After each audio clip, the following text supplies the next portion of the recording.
Hello students, this is Sriram info all India government jobs అండి. ప్రతి government job notification release అవగానే మన ఛానల్లో పోస్ట్ చేయడం జరుగుతుంది. ఇంకా మన ఛానల్ ఎవరైనా సబ్స్క్రైబ్ చేసుకోకపోతే సబ్స్క్రైబ్ చేసుకొని బెల్ ఐకాన్ ఆన్ చేసుకొని పెట్టుకుంటే నా ప్రతి అప్డేట్ అనేది మీకు నోటిఫికేషన్ ద్వారా వస్తుంది. అలాగే మన టెలిగ్రామ్ ఛానల్లోని వాట్సాప్ ఛానల్లోని మీరు జాయిన్ అయినట్టయితే ఫాస్ట్ అప్డేట్స్ అనేవి మీకు వస్తుందండి. Job information, exam dates, result dates and previous question papers కూడా నేను అందులో సెండ్ చేస్తాను. మీకు వాట్సాప్ ఉంటే వాట్సాప్ ఛానల్లో జాయిన్ అవ్వండి, టెలిగ్రామ్ ఉంటే టెలిగ్రామ్ ఛానల్లో జాయిన్ అవ్వండి. లింక్ అనేది కింద డిస్క్రిప్షన్లో ఉందండి. స్టూడెంట్స్, ఇప్పుడు మనకు వచ్చేసి new India insurance cooperative limited వాళ్ళు చాలా మంచి గవర్నమెంట్ జాబ్స్ అయితే రిలీజ్ చేశారండి. బోత్ మెయిల్ అండ్ ఫీమేల్ ఎవరైనా సరే అప్లై చేసుకోవచ్చు. 300 అసిస్టెంట్ పోస్టులకి అయితే వీళ్ళైతే రిక్రూట్ చేస్తున్నారు.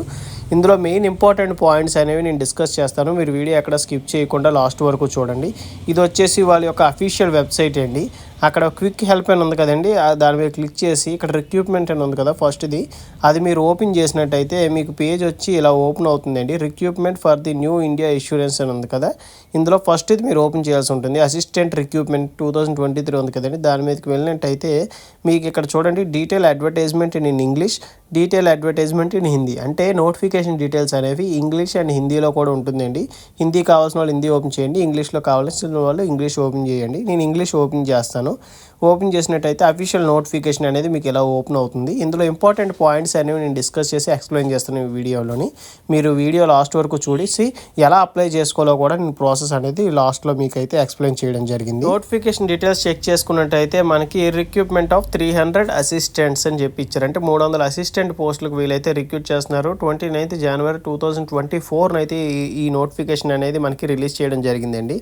ఇందులో మనకి ఏ స్టేట్కి సంబంధించి వేకెన్సీస్ ఉన్నాయి, ఏ లాంగ్వేజ్ మనకు వచ్చి ఉండాలి, అలాగే టోటల్ వేకెన్సీస్ ఎన్ని అని చెప్పేసి మనకి క్లియర్గా మెన్షన్ చేశారు. కేటగిరీ వైజ్గా పోస్టులు అనేవి ఎన్ని డివైడ్ చేశారో ఇచ్చారండి. ఫర్ ఎగ్జాంపుల్ మనం చూసుకున్నట్టయితే ఆంధ్రప్రదేశ్ చూసుకుంటే ఆంధ్రప్రదేశ్లో రీజనల్ లాంగ్వేజ్ వచ్చేసి మనకి తెలుగు ఇచ్చారండి ఇక్కడ. అలాగే టోటల్ వేకెన్సీస్ చూసుకున్నట్టయితే 6 వేకెన్సీస్ ఉన్నాయి. కేటగిరీ వైజ్గా మనకి వేకెన్సీస్ అనేవి ఇక్కడ డివైడ్ చేశారండి.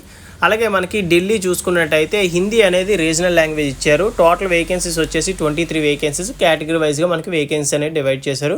అలాగే తమిళనాడుకి తమిళ్ అని, తెలంగాణకి తెలుగు కానీ ఉర్దూ కానీ వచ్చి ఉండాలని డిఫరెంట్ స్టేట్స్ డిఫరెంట్ లాంగ్వేజ్ అయితే ఇవ్వడం జరిగింది. నేను కొన్నే మార్క్ చేశాను, మిగిలినవి కూడా మీరు చెక్ చేసుకొని ఏ స్టేట్కి సంబంధించి ఏ లాంగ్వేజ్ రీజనల్ లాంగ్వేజ్ ఇచ్చారో చెక్ చేసుకోండి. ఎందుకంటే కంపల్సరీగా మనకి రీజనల్ లాంగ్వేజ్ వచ్చి ఉండాలని. ఎందుకంటే దీనికి 3 స్టేజెస్ ఆఫ్ ఎగ్జామినేషన్స్ అనేవి కండక్ట్ చేస్తారు. థర్డ్ స్టేజ్ వచ్చేసి రీజనల్ లాంగ్వేజ్ టెస్ట్. టోటల్గా 3 స్టేజెస్ ఆఫ్ ఎగ్జామ్స్ మనం క్వాలిఫై అయితే మనకి జాబ్ అనేది అలాట్ చేస్తారండి. టోటల్ వేకెన్సీస్ చూసుకున్నట్టయితే మనకి 300 వేకెన్సీస్ అయితే ఉన్నాయండి. డిఫరెంట్ స్టేట్స్, స్టేట్ వైజ్గా మనకైతే పోస్టులు అనేవి ఇక్కడ డివైడ్ చేశారు. నెక్స్ట్ వచ్చేసి మనకి ఇంపార్టెంట్ డేట్స్ చూడండి. ఇక్కడ మనకి online registration and payment of application fee వచ్చేసి 1 ఫిబ్రవరి 2024 నుంచి 15 ఫిబ్రవరి 2024 అండి. అంటే మనకి 15 డేస్ మాత్రమే ఉందండి దీనికి అప్లై చేసుకోవడానికి. టైం చాలా తక్కువ ఉంది కాబట్టి యాజ్ ఎర్లీ యాజ్ పాసిబుల్ మీరు దీనికి త్వరగా అప్లై చేసుకోండి, ఓకేనా. అలాగే మనకి టైర్ 1 ఆన్లైన్ ఎగ్జామినేషన్ డేట్ కూడా మనకైతే ఇక్కడ క్లియర్గా మెన్షన్ చేశారు. అది చూసుకున్నట్టయితే 2 మార్చ్ 2024 అయితే మనకి టైర్ 1 ఆన్లైన్ ఎగ్జామినేషన్ అనేది కండక్ట్ చేస్తారు. దానికి తగ్గట్టుగా మీరైతే ప్రిపరేషన్ అనేది స్టార్ట్ చేయండి.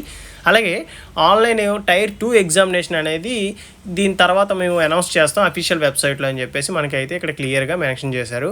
అలాగే కింద ఒక నోట్ ఇచ్చారు చూడండి, candidate should apply through online mode only. అంటే మనకి ఏం లేదు, ఇది ఆన్లైన్ అప్లికేషన్ అనేది సబ్మిట్ చేస్తే సరిపోతుందండి. ఆఫ్లైన్ అప్లికేషన్ కానీ మెయిల్ ద్వారా కానీ పోస్ట్ ద్వారా కానీ మీరైతే పంపించాల్సిన అవసరం లేదు. ఈ వెబ్సైట్ ద్వారా మీరైతే అప్లికేషన్ అనేది పంపించాల్సి ఉంటుంది. ఎలిజిబిలిటీ క్రైటీరియా చూసుకున్నట్టయితే all Indian citizens are eligible అండి దీనికి. అలాగే మనకి ఏజ్ లిమిట్ చూసుకున్నట్టయితే 21 ఇయర్స్ నుంచి 30 ఇయర్స్ ఉన్న వాళ్ళు ఎవరైనా సరే దీనికి అప్లై చేసుకోవచ్చు. అలాగే జనవరి 1, 2024 లోపు అయితే మీ ఏజ్ అనేది కంప్లీట్ అయి ఉండాలి. అలాగే ఏజ్ రిలాక్సేషన్ కూడా మనకి ఇచ్చారండి. ఎస్సీ ఎస్టీ క్యాండిడేట్స్ వచ్చేసి 5 ఇయర్స్ అనేది ఏజ్ రిలాక్సేషన్, ఓబీసీ క్యాండిడేట్స్ వచ్చేసి 3 ఇయర్స్, పీడబ్ల్యూబీడీ క్యాండిడేట్స్ వచ్చేసి 10 ఇయర్స్ అండి ఏజ్ రిలాక్సేషన్. అలాగే ఎడ్యుకేషన్ క్వాలిఫికేషన్ డీటెయిల్స్ చెక్ చేసుకున్నట్టయితే జనవరి 1, 2024 లోపు అయితే మనకి ఎడ్యుకేషన్ క్వాలిఫికేషన్ అనేది కంప్లీట్ అయ్యి ఉండాలండి. అలాగే ఎడ్యుకేషన్ క్వాలిఫికేషన్ ఏమి ఇచ్చారంటే గ్రాడ్యుయేట్ ఇన్ ఎనీ డిసిప్లిన్. అంటే డిగ్రీ అర్హత ఉన్నవాళ్ళు ప్రతి ఒక్కరూ దీనికి అప్లై చేసుకోవచ్చండి. బీఈ, బీటెక్, డిగ్రీలో బీఎస్సీ, బీకామ్ కానీ ఎనీ స్ట్రీమ్ మీరు డిగ్రీ అర్హత ఉంటే చాలండి దీనికి ఎలిజిబుల్, దీనికి అప్లై చేసుకోవచ్చు. అలాగే అనదర్ ఇంపార్టెంట్ పాయింట్ ఏంటంటే knowledge of reading, writing, speaking of regional languages. For example మనం ఆంధ్రప్రదేశే తీసుకున్నట్టయితే ఆంధ్రప్రదేశ్కి మనకు రీజనల్ లాంగ్వేజ్ ఏమి ఇచ్చారండి, తెలుగు ఇచ్చారు. తెలుగు మనకు రాయడం రావాలి, చదవడం రావాలి. అలాగే మనకి మాట్లాడడం కూడా రావాలి అని చెప్పేసి మనకి ఇక్కడ క్లియర్గా మెన్షన్ చేశారు. ఓకేనా. అప్లికేషన్ ఫీజు అనేది చెక్ చేసుకున్నట్టయితే ఎస్సీ ఎస్టీ పీడబ్ల్యూబీ క్యాండిడేట్స్కి వచ్చేసి మనకి 100 రూపీస్ అనేది ఫీజు అనేది ఉంటుందండి. Other then SC ST PWBD క్యాని వాళ్ళు ఉంటారు కదండి, వీళ్ళకి వచ్చేసి 850 రూపీస్ అనేది అప్లికేషన్ ఫీజు అనేది వచ్చేసి మనకి పే స్కేల్ లెవెల్లోని చిన్న ఇంపార్టెంట్ పాయింట్ ఉంది, ప్రొవిజన్ పీరియడ్ అని. ఇది ఏంటంటే ఎవరైతే సెలెక్ట్ అవుతారో క్యాండిడేట్స్ వాళ్ళకి 6 మంత్స్ ప్రొవిజన్ పీరియడ్ అయితే ఉంటుందండి. అంటే ట్రైనింగ్ లాంటిది. ఈ ట్రైనింగ్ కంప్లీట్ అయిపోయిన తర్వాత ఏం లేదు, మీకు ఏదైతే ట్రైనింగ్లో నేర్పించారో దాని మీద చిన్న ఇంటర్వ్యూ అనేది కండక్ట్ చేస్తారు. అందులో క్వాలిఫై అయితే మిమ్మల్ని పర్మనెంట్ చేస్తారు. లేదంటే ఇంకొక 6 మంత్స్ అనేది మీకు ట్రైనింగ్ లాంటిది ఎక్స్టెండ్ చేస్తారండి. తర్వాత మిమ్మల్ని అయితే పర్మనెంట్ చేయడం జరుగుతుంది. ఈ ట్రైనింగ్ పీరియడ్లో ఉంటున్నప్పుడు, ఈ ప్రొవిజన్ పీరియడ్లో ఉన్నప్పుడు మీరు ఒకవేళ దానికి రిజైన్ చేసినట్టయితే 25,000 అనేది మీరైతే బ్యాక్కి పే చేయాల్సి ఉంటుంది. ఎందుకంటే ఈ డబ్బులు అనేవి మీ మీద ఖర్చు పెడతారన్నమాట, మీకు ట్రైనింగ్ కోసం మీకు ఏ ఎక్విప్మెంట్ కావాలో అవన్నీ. నెక్స్ట్ పే స్కేల్ లెవెల్ మనం చూసుకున్నట్టయితే ఇక్కడ మనకు క్లియర్గా మెన్షన్ చేశారండి. Approximately 37,000 per month by hand మీకైతే వస్తుంది. ఇప్పుడు ప్రొవిజన్ పీరియడ్లో ఉన్నప్పుడే మీకు 37,000 వస్తుందంటే పర్మనెంట్ అయ్యాక మీకు ఎంత శాలరీ వస్తుందంటే అరౌండ్ 45,000 to 50,000 వరకు మీకైతే శాలరీ అనేది వస్తుంది. సెలక్షన్ ప్రొసీజర్ మనం చూసుకున్నట్టయితే ఫస్ట్ వచ్చేసి మనకి ప్రిలిమినరీ ఎగ్జామ్ ఉంటుందండి. తర్వాత మెయిన్ ఎగ్జామినేషన్, థర్డ్ వన్ వచ్చేసి రీజనల్ లాంగ్వేజ్ టెస్ట్ అనేది ఉంటుంది. అంటే టోటల్గా మనకి 3 స్టేజెస్లో అనేది ఎగ్జామ్ అనేది కండక్ట్ చేస్తారు. టైర్ 1 వచ్చేసి 100 మార్క్స్, 1 అవర్ డ్యూరేషన్ టైం ఉంటుందండి. 3 సెక్షన్స్ అయితే ఉంటాయి. అందులో మనకి ఫస్ట్ వచ్చేసి ఇంగ్లీష్, సెకండ్ వన్ వచ్చేసి రీజనింగ్, థర్డ్ వన్ వచ్చేసి న్యూమరికల్ ఎబిలిటీ. ఫస్ట్ ఇంగ్లీష్ మనం చూసుకున్నట్టయితే నెంబర్ ఆఫ్ క్వశ్చన్స్ 30 ఉంటాయి, 30 marks, 20 minutes duration time. Medium వచ్చేసి ఇంగ్లీష్లోనే ఉంటుందండి ఎగ్జామ్ అనేది. అలాగే సెకండ్ వన్ మనం చూసుకున్నట్టయితే రీజనింగ్ వచ్చేసి 35 క్వశ్చన్స్, 35 మార్క్స్, సేమ్ 20 మినిట్స్.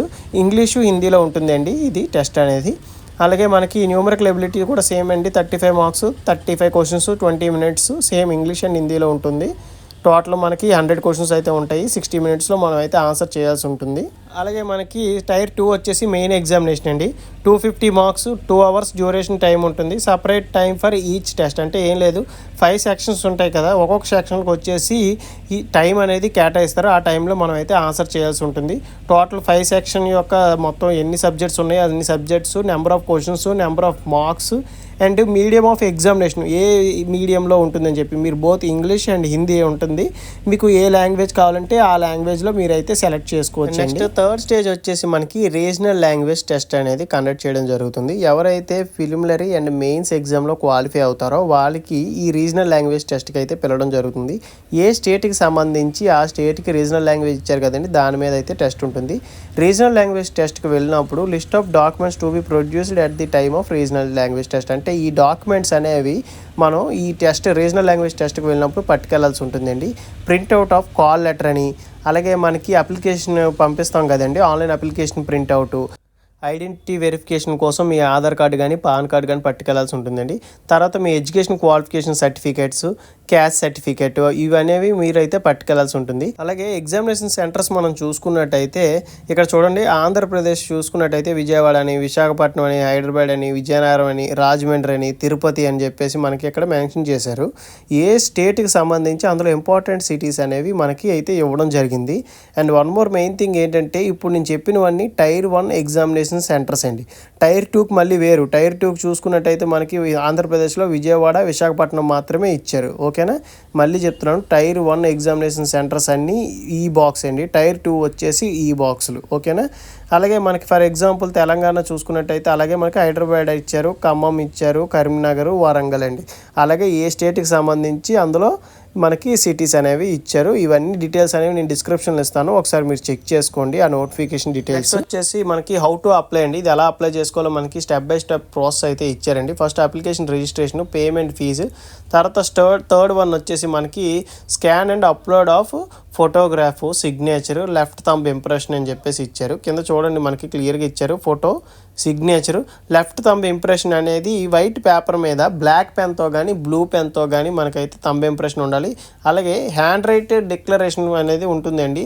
ఇక్కడ మనకి కింద పారాగ్రాఫ్ ఇచ్చారు కదా, ఈ పారాగ్రాఫ్ మన ఓన్ హ్యాండ్ రైటింగ్తో A4 షీట్ మీద రాసి దాన్ని స్కాన్ చేసి మనం అయితే అప్లోడ్ చేయాల్సి ఉంటుందండి. అండ్ నెక్స్ట్ వచ్చేసి అప్లికేషన్ ఫీజు అనేది ఆన్లైన్ పేమెంట్ అండి. క్రెడిట్ కార్డు ద్వారా కానీ డెబిట్ కార్డు ద్వారా కానీ మనం అయితే పే చేయొచ్చు. డిస్క్రిప్షన్ ఇచ్చిన లింక్ మీద క్లిక్ చేసినట్టయితే మీకు పేజ్ ఇలా ఓపెన్ అవుతుందండి. అందులో ఫస్ట్దే అసిస్టెంట్ రిక్రూట్మెంట్ అని చెప్పేసి అక్కడ క్లిక్ హియర్ టు ఆన్లైన్ ఉంది కదా, దాని మీద క్లిక్ చేసి మీరు ఓపెన్ చేసినట్టయితే మీకు పేజ్ ఇలా ఓపెన్ అవుతుంది. మీ దగ్గర ఆల్రెడీ రిజిస్ట్రేషన్ డీటెయిల్స్ ఉంటే మీ registration number, password, captcha enter చేసి మీరు సబ్మిట్ చేసినట్టయితే మీ అప్లికేషన్ ప్రాసెస్ అనేది స్టార్ట్ అవుతుంది. లేకపోతే click here to new user ఉంది కదండి, దాని మీద క్లిక్ చేసి ఈ డీటెయిల్స్ అన్ని ఫిల్ చేయండి. మీ నేము, ఈమెయిల్ ఐడి, మొబైల్ నెంబరు ఇవన్నీ ఎంటర్ చేసి సెక్యూరిటీ కోడ్ కూడా ఎంటర్ చేసి అక్కడ రైట్ సైడ్లో సేవ్ అండ్ నెక్స్ట్ ఉంది కదండి, దాని మీద క్లిక్ చేసినట్టయితే మీకు నెక్స్ట్ స్టెప్కి వెళ్తుంది. నెక్స్ట్ స్టెప్ వచ్చేసి photo and signature and next వచ్చేసి మీ డీటెయిల్స్, కమ్యూనికేషన్ డీటెయిల్స్, తర్వాత ప్రివ్యూ అండి. మొత్తం డీటెయిల్స్ అన్ని చెక్ చేసుకొని మొత్తం డాక్యుమెంట్స్, ఎడ్యుకేషన్ క్వాలిఫికేషన్ డాక్యుమెంట్స్ అన్ని అప్లోడ్ చేసి పేమెంట్ చేసినట్టయితే ప్రాసెస్ అనేది కంప్లీట్ అయిపోయినట్టండి. ఈ నోటిఫికేషన్ ఇంపార్టెంట్ పాయింట్స్ అనేవి నేను డిస్కస్ చేశానండి. ఇంకా మీకు ఏమైనా నోటిఫికేషన్ డీటెయిల్స్లో కానీ అప్లికేషన్ ప్రాసెస్లో కానీ మీకు ఏమైనా డౌట్ ఉంటే నాకు కింద కామెంట్ బాక్స్లో కామెంట్ చేసినట్టయితే మీకు ఖచ్చితంగా నేనైతే రిప్లై ఇస్తాను.